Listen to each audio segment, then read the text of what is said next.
Pessoal, agora muito boa noite, sejam muito bem-vindos à primeira aula ao vivo, né?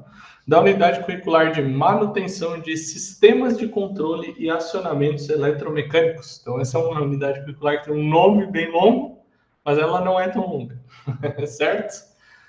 Pessoal, então essa é a nossa primeira aula ao vivo aí, né? Sempre quando tem a primeira aula ao vivo, a gente vai dar uma olhadinha aí no AVA, tá? Para vocês verem como é que tá lançado lá, né? Como é que as coisas estão por lá, ok? Então, o AVA padrão, né? Bem parecido com o que vocês viram na unidade curricular anterior, né? O vídeo de apresentação do tutor, vídeo de apresentação do monitor, né? Aí, se vocês são do Rio Grande do Sul, é um, e Pernambuco é outro, né? Obviamente, não aparece para vocês, se você é de Pernambuco, não aparece do Rio Grande do Sul e vice-versa, tá? Grupo de WhatsApp é a mesma coisa, ok? Tem algum colorado aí assistindo o jogo aí, o pessoal do Rio Grande do Sul? Vocês estão prestando atenção na aula ou estão vendo o jogo? Tá passando aí, tá passando. Tá passando o jogo no Colorado. Tá passando que eu sei. E do Retrô, tem alguém do Pernambuco aí? De Pernambuco vendo o jogo do Retrô? Coincidiu, né? Olha aí. Dois jogos de futebol aí ao mesmo tempo aí, um de Pernambuco e um do Rio Grande do Sul. Coincidências. Beleza, vamos lá então. Daí aqui nós temos o roteiro de estudos, depois a gente vai dar uma olhadinha dele um pouco mais de calma, né? O cronograma escolar que eu falo para vocês, né? O cronograma é um documento, né, onde tem todas as unidades curriculares do curso, o dia que começa e o dia que termina, tá? Biblioteca de conteúdo, né? Então, a gente tem material online, livro didático, ok? Aqui é os livros didáticos do curso, mas é a mesma coisa que esse livro didático aqui, ok? Todos os slides ou listas de exercícios que a gente for usar aqui na aula, tá? Vão ficar aqui também na biblioteca de conteúdo. Aqui chegou o frio já, estou espirrando. Aqui é onde vocês entram para a aula ao vivo, né? Aqui embaixo ficam as gravações das aulas, né? Tudo certinho. Caso vocês tenham uma dúvida, vocês podem mandar aqui no Tira Dúvidas, beleza? E aqui a gente tem duas avaliações online, né? Então, essa é uma unidade curricular um pouquinho mais curta, né? Isso implica que nós tenhamos menos avaliações online, né?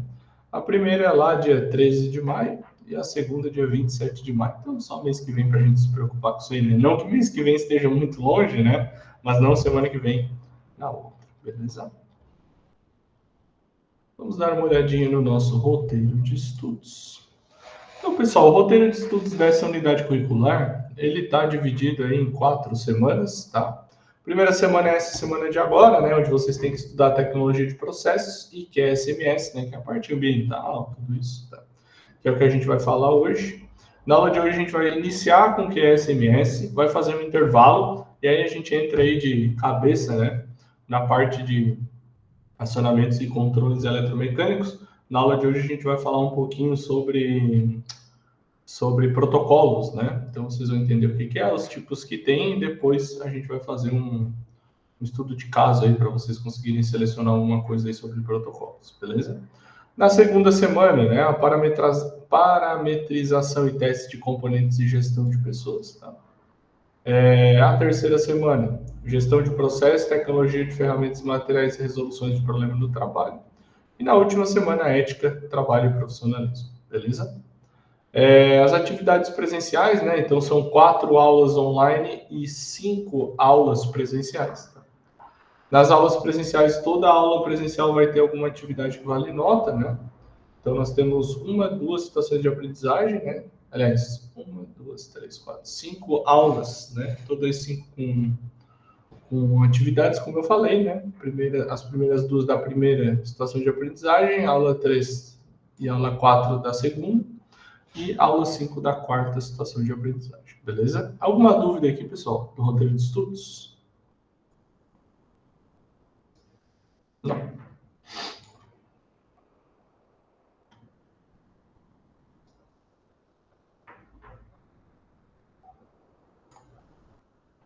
tudo certo.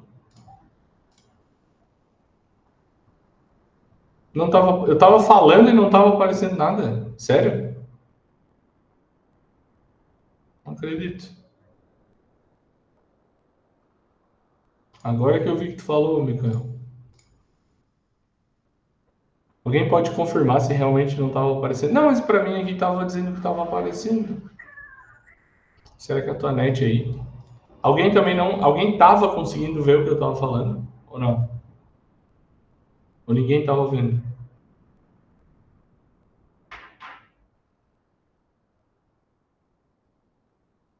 Mais alguém não tava vendo? O cronograma sim? Ah, então tá. O Micael, então provavelmente foi a tua internet, tá? Provavelmente foi a tua net, tá? Então, depois, se tu quiser, daí assiste a gravação, fica gravado, tá? Aí, tá. Vocês conseguiram ver, tá bom?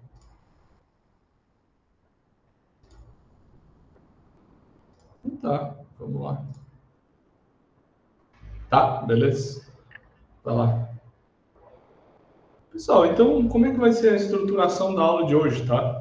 Como a gente tem que falar ali da parte de que é SMS, né, que é a parte de ambiental, as coisas assim, tá? A gente vai falar dela bem rapidinho, tá? E aí eu vou fazer um intervalo. Pode ser que o intervalo seja até bem antes do que o normal, tá?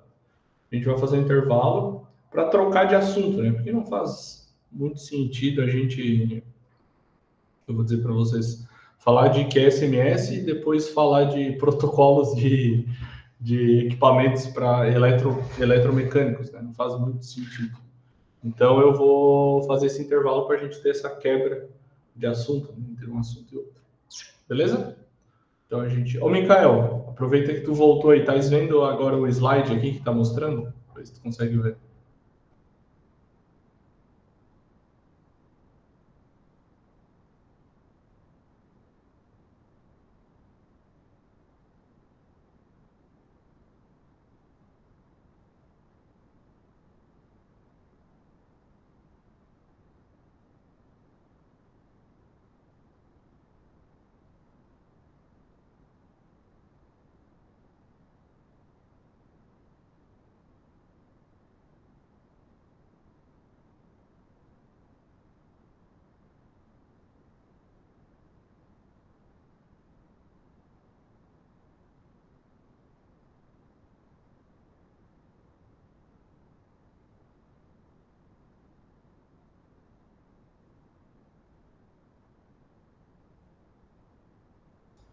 Agora fui eu, bem boca mole, apertei aqui para fechar o negócio.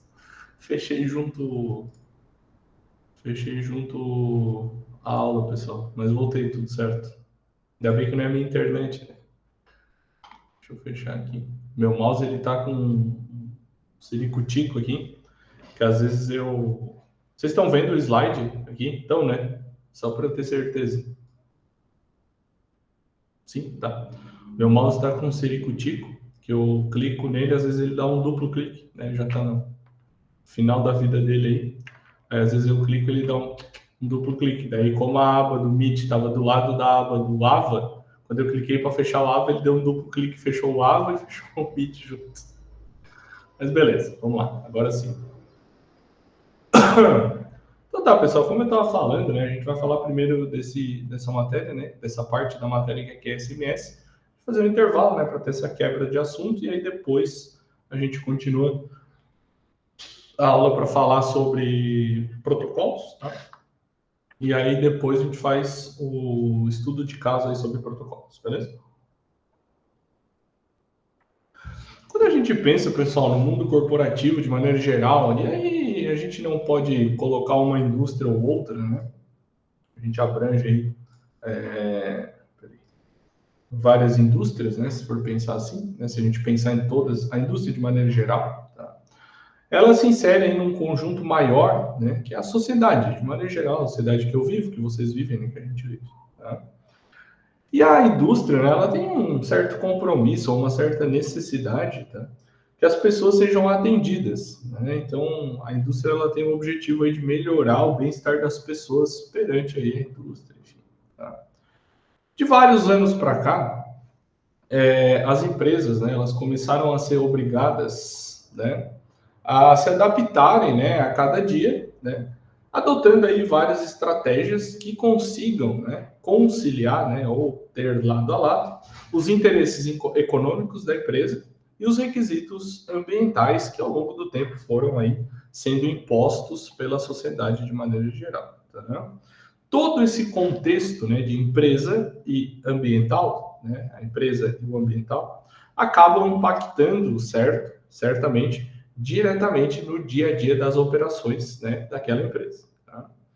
E isso, pessoal, vai fazer com que os funcionários eles comecem a ter, ou que eles já tenham depois de um tempo, né, o entendimento da sua responsabilidade, né, perante a todos quando a gente fala de prevenção, beleza?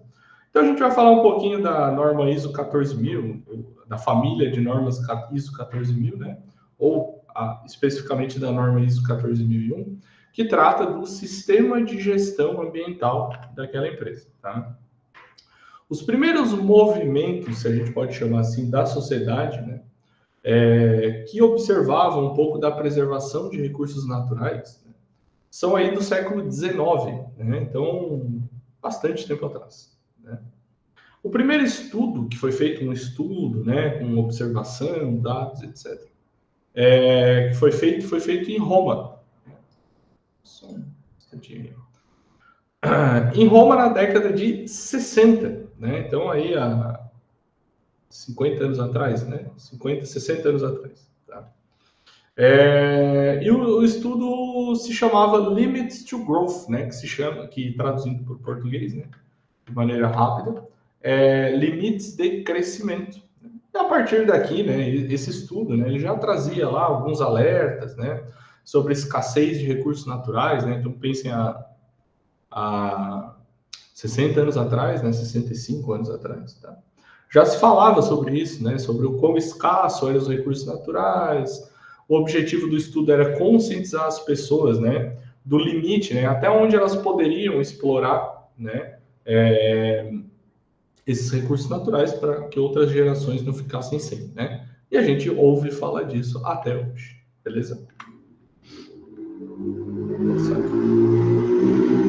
Então, a partir desse momento, né, nos anos 60 lá em Roma, a gente teve 4 importantes, né, movimentos de conscientização, né, que foram marcantes na história.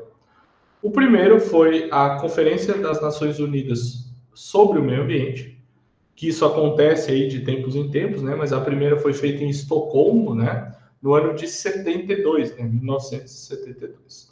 A partir daí, pessoal, os governos saíram de lá, né? Com o propósito de passar para a indústria, né? Que elas precisavam, aliás, o governo saiu de lá, né? Com a obrigação de estruturar os órgãos ambientais e começar a criar legislações, né?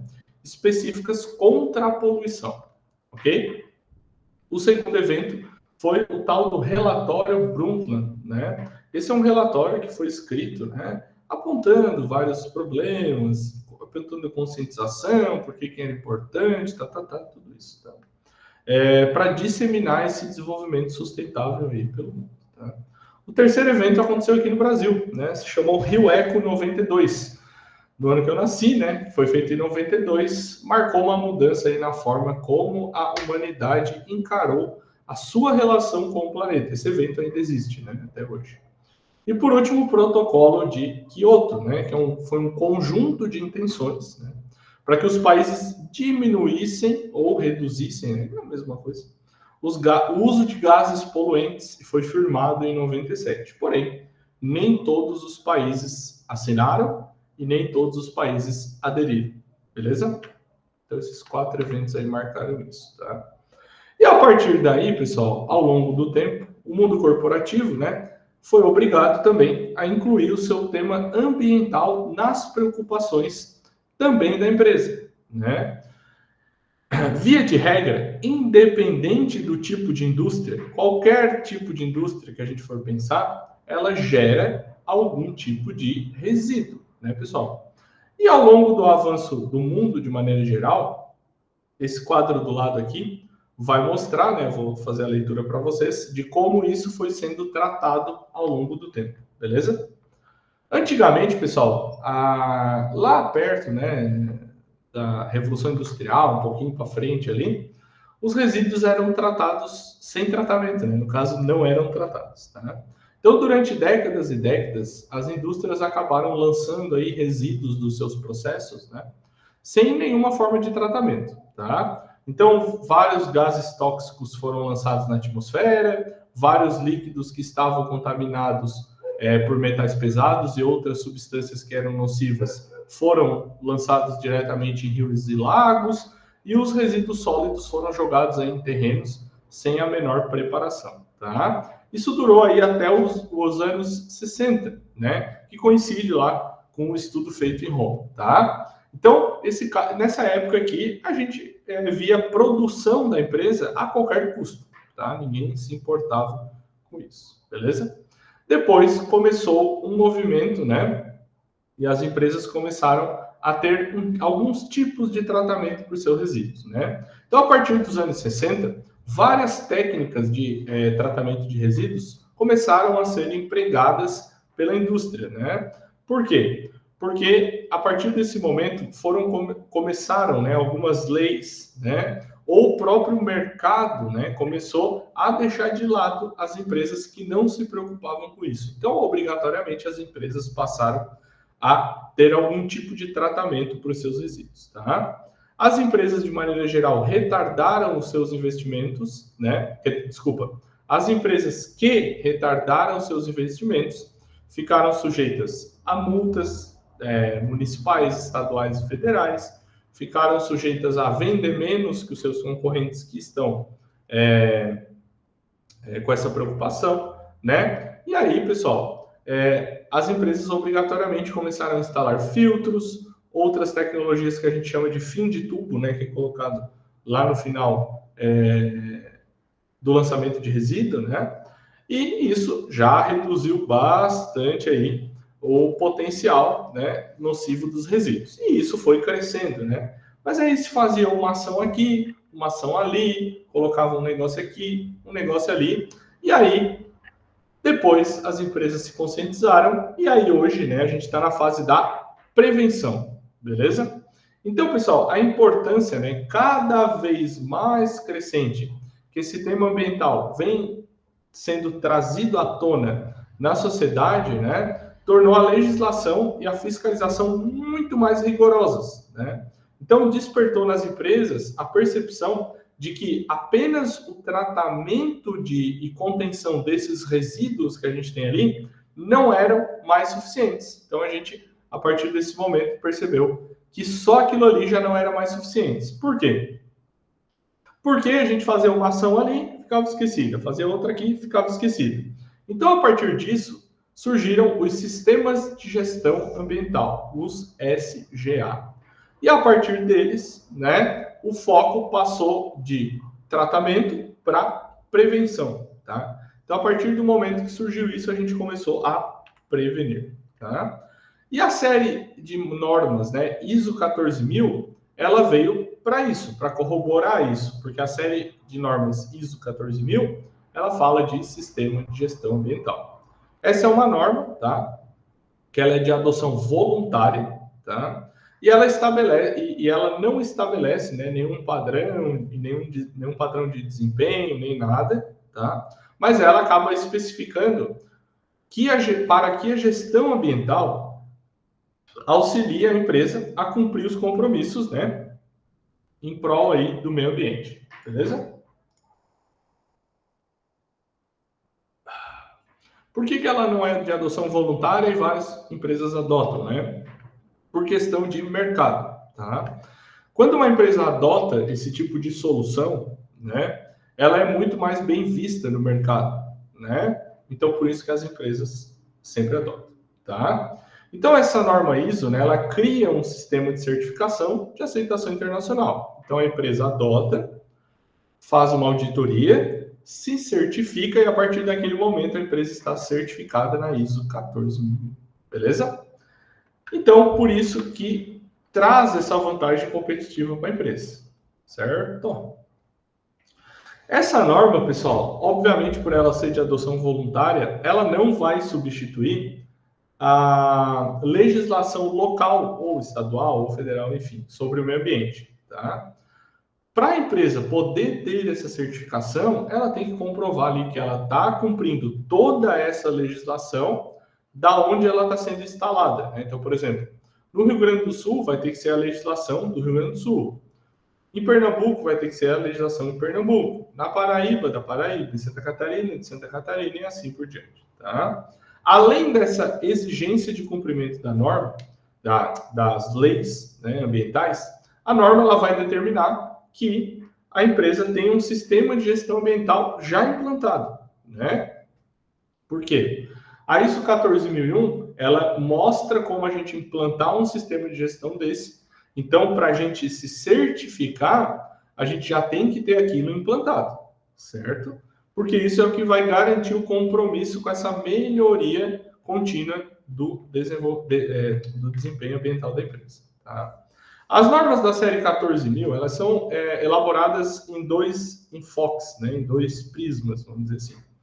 Elas são normas que tratam da empresa, né? Então elas são divididas, né, em normas que tratam da empresa e normas que tratam do produto, tá? Então ela se divide aí em dois ramos, né, de normas. Por que ela se divide? Para ela poder cobrir vários aspectos e vários temas que têm relação com gestão ambiental. Tá? E aqui do lado a gente tem a demonstração disso, tá? E aí, pessoal, dentro disso, entra um pouco aí de segurança do trabalho, né? Por quê? Porque a gente sabe que toda atividade industrial, em maior grau ou menor grau, tem algum tipo de risco que o ser humano que está trabalhando pode ocorrer com ele, né? Ele pode estar correndo algum tipo de risco ali. De maneira geral, a legislação no Brasil ela atribui a todos, tanto empregados quanto empregadores, essa responsabilidade, né? De condições seguras para as atividades diárias. Né? Não adianta a empresa oferecer a condição segura e o funcionário não se colocar nessa condição segura. Né? E aí a gente tem aí algumas normas que são voltadas para essa atividade de prevenção de acidente e doença decorrentes do trabalho. Tá? Aqui tem algumas delas, né? A primeira é a CIPA, né? Comissão Interna de Prevenção de Acidente, com o objetivo, né? Pessoas que tenham conhecimento se reúnam, né? E observem, né? Aspectos de prevenção de acidentes decorrentes do trabalho, né? Tudo que precisa, né? Saber de CIPA tem lá regulado na NR5. Também temos aqui a Serviços Especializados em Engenharia de Segurança e Medicina do Trabalho, né? O SESMIT, né? É um grupo de pessoas também que tem como finalidade promover a saúde e proteger a integridade do trabalhador, regulado pela NR4. Essas NRs vocês conseguem pesquisar na internet, tá? Só botar lá NR5, vai aparecer lá toda a norma, beleza? Depois nós temos o Programa de Prevenção de Riscos Ambientais, PPRA, tá? Hoje não tem mais PPRA, tá? Só para adiantar para vocês. Hoje é feito tudo no PGR, que é Programa de Gerenciamento de Riscos, né? Então esse PPRA antigamente que tinha, ele está lá dentro do PGR hoje. Que é, na verdade, né, é onde a gente coloca o Programa de Gerenciamento de Riscos, né? Então lá tem todas as atividades, quais são os riscos, né? Tanto ambientais quanto riscos, outros tipos de riscos envolvidos, tá? Depois nós temos o Programa de Controle Médico de Saúde Ocupacional, o PCMSO, que é quando a gente faz aqueles exames periódicos, né? Então, para quem trabalha em fábrica, vai lá, mede o ouvido, né? Ver se está tudo certo, etc. Beleza? Isso é cuidado pelo PCMSO. Alguma dúvida, pessoal?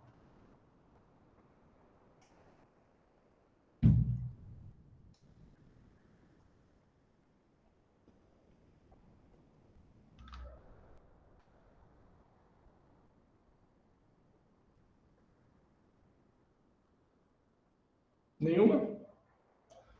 Tá, fazendo um intervalinho aí. Eu falei que a gente ia fazer mais cedo. Daqui a pouco a gente volta aí para falar sobre os protocolos. Beleza? Então, até daqui a pouco.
Então tá, meu povo, vamos continuar aí, então, falar um pouquinho agora sobre protocolo, né, entrando de cabeça aí na parte de acionamentos, controle, né, primeiro, e depois acionamentos eletromecânicos, tá? Pessoal, o que é um protocolo de comunicação, tá? Quando a gente conversa aqui, né, eu converso com vocês, vocês conversam comigo, a gente se entende, né, porque a gente ambos falamos português, tá? Se eu vou falar com alguém dos Estados Unidos e eu falar português e a pessoa falar inglês, né, a gente não vai se entender. Tá? Então, o protocolo é basicamente isso, né? Eu conseguir conversar, né, entre máquinas, entre equipamentos, tá? Para eles colherem informação um do outro, né, para tomar alguma decisão lá que está pré-programada. Então, o protocolo de comunicação, pessoal, ela é uma forma, né, de linguagem padrão, onde esses equipamentos conseguem trocar informação entre si, seja para tomar uma decisão, seja para apenas registrar, enfim, tá? E aí, para que máquinas diferentes troquem informações, elas precisam ter um protocolo. E isso na indústria, de maneira geral, foi um boom quando começou, né? Por quê? Porque antigamente as máquinas não trocavam informação, né? E a partir desse momento o horizonte, né, se abriu aí para as empresas, né, com essas questões das máquinas. Fechou? Então, pessoal, para que essas máquinas diferentes elas consigam trocar essa informação, né, elas precisam ter o mesmo protocolo, tá? Aí vocês me perguntam, todas as máquinas têm o mesmo protocolo? Não, não é assim que funciona, tá? Não existe apenas um tipo de protocolo, né? Pela questão, né, da quantidade de dados que vão ser compartilhados entre as máquinas, né? Então a gente tem protocolos mais simples, com menos dados, protocolos mais complexos, com mais dados e assim por diante, tá? Os protocolos mais famosos são Modbus, ASI, né, ESI, né, ASI, DeviceNet, Profibus e Fieldbus. Esses são os que vocês vão encontrar mais por aí, beleza? O Modbus, pessoal, ele é um protocolo de comunicação que trabalha aí no esquema, né, de mestre e escravos, né, como está desenhado aqui, tá? Para que a gente entenda melhor, tá? Ele funciona como se fosse um corpo humano, assim, né? Onde o mestre seria o cérebro, né? E os braços seriam os escravos, né? Tudo que o cérebro pensa, os braços executam, né? Então tem um mestre que pensa e manda as informações para os escravos executar. Assim funciona o Modbus.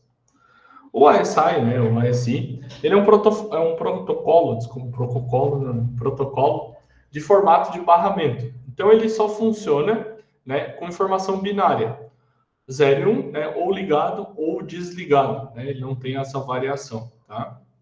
Ele também trabalha no mesmo esquema de mestre e escravo, só que a vantagem dele é que ele pode ter até 31 escravos, né, cumprindo ordens do mestre, tá?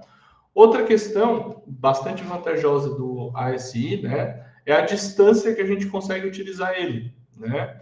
Então ele pode ser utilizado com equipamentos de ampliação de sinal e aí a partir disso ele consegue enviar sinais de até 500 metros de distância ali do mestre dele, beleza? Opa, pulei um. Deixa eu ver se eu pulei um ou dois, um só. O DeviceNet, ele também é um protocolo de comunicação que pode ser conectado no mesmo barramento de dispositivos de entradas e saídas lá e também CLPs, beleza? Então essa é uma das vantagens dele também.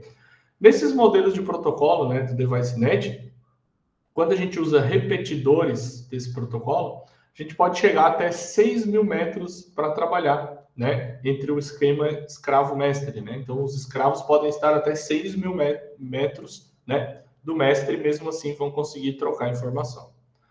O Profibus, ele é um protocolo de comunicação aberto, tá? E por ser aberto, ele é muito utilizado, né, em automação de processos. O que quer dizer aberto? As pessoas podem pegar o código dele, programar em cima disso, né? Então, isso ajuda bastante quando a gente quer fazer algumas funções, né, bem específicas para o nosso processo, beleza? Esse também funciona no esquema mestre-escravo, né? E ele pode ter mais de um mestre, né? Então, pode ter vários cérebros pensando ao mesmo tempo. Então, ele processa muito mais informação do que os outros, né? E isso ajuda bastante nesse tipo de processo, tá? Depois a gente tem o Field Bus. Esse é um protocolo bidirecional, tá? Qual é a vantagem do Field Bus? Ele pode tanto mandar quanto receber informação. Nos outros, o mestre só manda informação. Nesse aqui, o mestre manda e recebe informação, tá?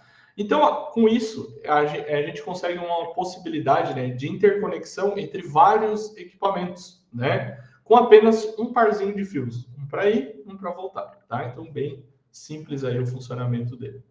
Fechou? E aí, pessoal, tudo isso são ligados, né, a esses carinhas aqui que são os símbolos, né, os componentes de um sistema eletromecânico, né? Essa simbologia aqui, pessoal, ela vem aí, né, obviamente, para expressar de uma maneira universal, né, através de imagens, né, a localização e a ligação entre vários componentes. Tá? Essa simbologia é normatizada, né? A norma é essa aí, NBR EC 60617, e são bastantes símbolos, tá? Mas com o passar do tempo vocês vão se acostumando com eles, beleza? Então, esses são alguns símbolos, né? Alguns que a gente vai ver aqui durante a unidade curricular, tá? Mas já para vocês irem se acostumando com eles, tá? Alguma dúvida, pessoal?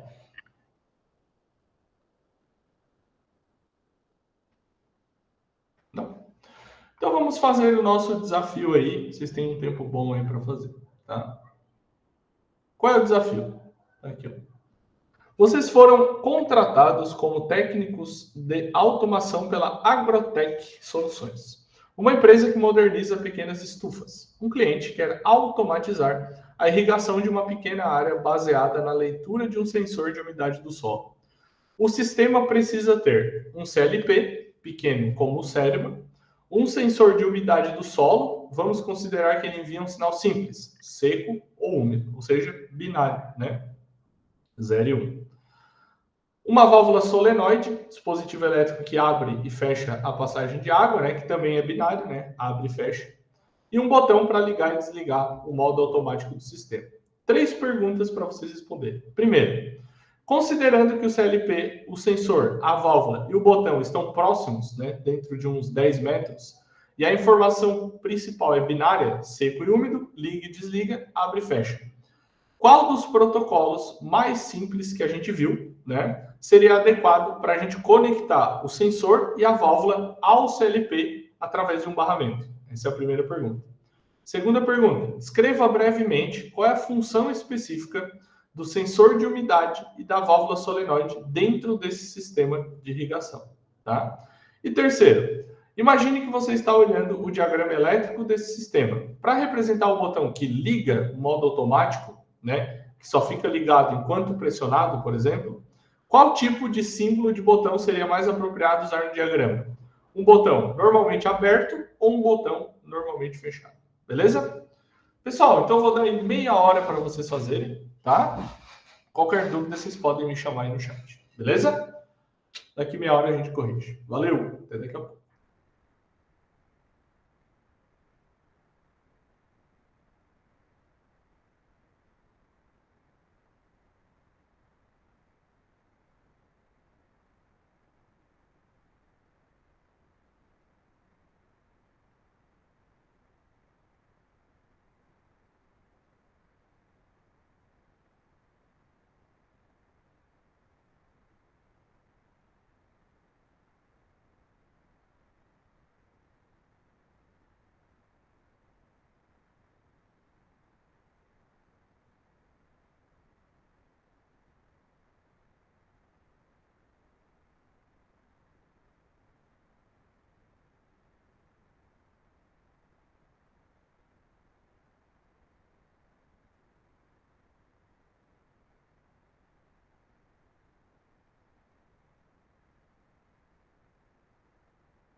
Pessoal, vou ali no banheiro rapidinho e já venho.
Vamos lá então, pessoal, fazer a leitura aqui. Eu vi que o Sérgio respondeu aí a pergunta, tá? Se alguém quiser mais mandar no chat, pode mandar, tá? Então, a questão era, né? Vocês foram contratados como técnicos de automação pela Agrotech Soluções, uma empresa que moderniza pequenas estufas. O cliente quer automatizar a irrigação de uma pequena área baseada na leitura de um sensor de umidade do solo. O sistema precisa ter um CLP pequeno, como o cérebro, não um CLP pequeno, um sensor de umidade do solo, uma válvula solenoide e um botão para ligar e desligar o sistema. Primeira pergunta. Considerando que o CLP, o sensor e a válvula e o botão estão próximos, dentro de 10 metros, e a informação principal é binária, seco, úmido, liga e desliga, abre e fecha.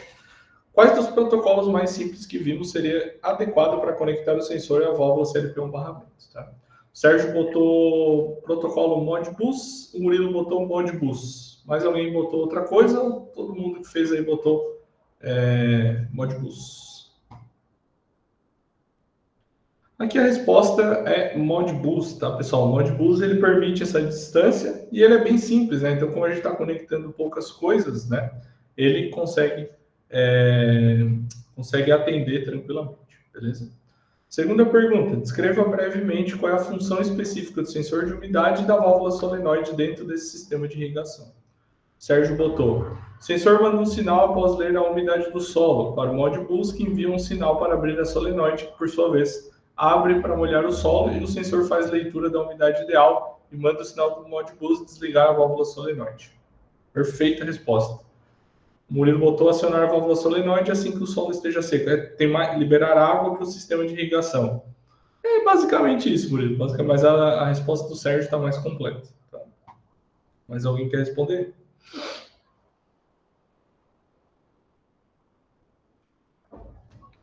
Esperar se alguém está escrevendo, né?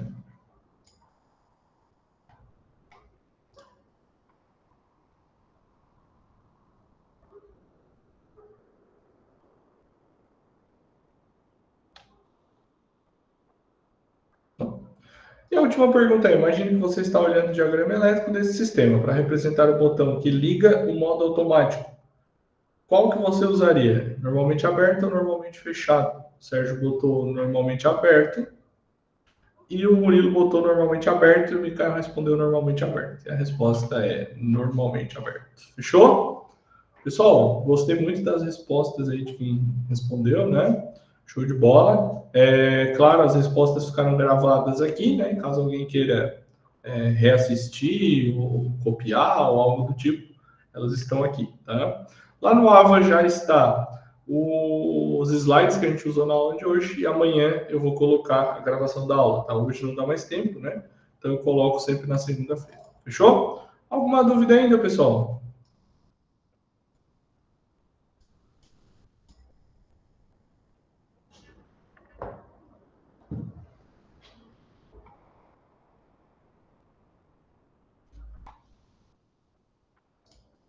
Não? Nenhuma dúvida? Então tá, pessoal. Por hoje era isso. Agradeço aí a presença de todos na nossa primeira aula. Semana que vem, bom, eu vou ver se não tira dúvida, mas eu acho que não, tá? Acho que semana que vem é aula normal. Deixa eu ver. Deixa eu conferir, né? Esses tira dúvidas aí eu fico perdido. A aula de hoje é dia 29. Semana que vem. Ah, semana que vem tira dúvidas, tá? Então, naquele esquema lá de sempre, se vocês tiverem dúvidas, vem. Se não tiverem dúvidas, estão liberados. Tá bom? Valeu, pessoal. Uma boa noite a todos aí, uma boa semana de trabalho. Talvez nos encontramos semana que vem. Valeu? Tchau, tchau. Um abração aí para vocês. Bom descanso.